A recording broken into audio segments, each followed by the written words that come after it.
అధికారులను మార్చడంతోనే తాడిపత్రిలో హింస చెలరేగిందని ఆరోపించారు వైఎస్ఆర్సీపీ నేతలు. కూటమి నేతల డైరెక్షన్లోనే ఈసీ పనిచేసిందని ఆరోపించారు. పోలింగుకు ముందు వచ్చిన అధికారులు వైఎస్ఆర్సీపీ పార్టీకి వ్యతిరేకంగా పనిచేశారని, ఎమ్మెల్యే కేతిరెడ్డి పెద్దారెడ్డి ఇంటిపై దాడి జరుగుతున్న పోలీసులు ప్రేక్షక పాత్ర వహించారని మండిపడ్డారు. ఈ మొత్తం వ్యవహారానికి ఎన్నికల కమిషన్ బాధ్యత అంటూ ఆగ్రహం వ్యక్తం చేశారు. జనతా పార్టీతో పొత్తు పెట్టుకుని తర్వాత ఎన్నికల కమిషన్ అందరూ కూడా గుప్పట్లో కూడా తీసుకొని, ముఖ్యంగా ఈ రాష్ట్రంలో ఎన్నికల కమిషనే ఒక ఎన్డీఏ వారికి మాత్రమే కమిషన్గా కూడా ఈరోజు ఎన్నికలు కూడా నిర్వహించడానికి కూడా చాలా స్పష్టంగా కూడా, మరీ ముఖ్యంగా ఇటీవల ఎన్నికలు నిర్వహించిన విధానం కానీ ఇవన్నీ కూడా బాగా కూడా అర్థమవుతా ఉంది.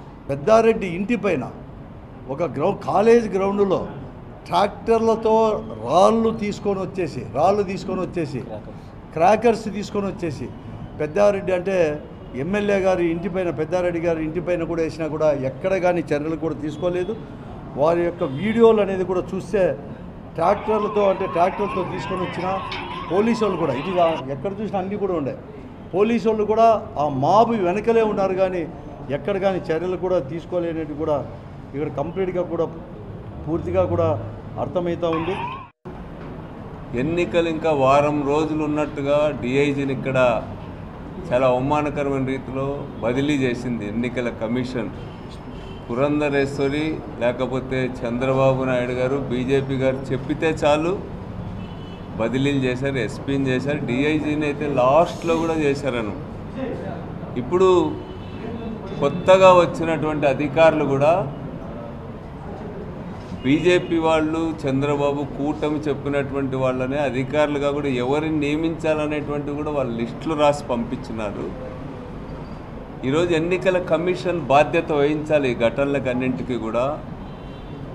ఉన్నట్టుండి అత్యంత సమస్యాత్మకమైనటువంటి నియోజకవర్గాల్లో, సమస్యాత్మకమైనటువంటి జిల్లాలలో ఏమాత్రం అవగాహన లేకుండా, ఆ ప్రాంతాలపైన ఏమాత్రం పట్టు లేనటువంటి అధికారులను ఉన్నట్టుగా నియమించిన ఫలితం కూడా ఈరోజు ఈ దాడులన్నింటికీ కూడా కారణం.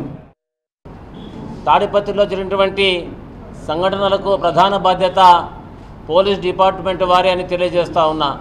ఎంచేతనంటే ఇది పూర్తిగా పోలీస్ వైఫల్యమే. తాడిపత్రి ప్రాంతంలో గత 40 సంవత్సరాల చరిత్రను తీసుకుంటే 1989 సంవత్సరం నుంచి కూడా దాదాపుగా 7-8 ఎలక్షన్లు జరిగాయి.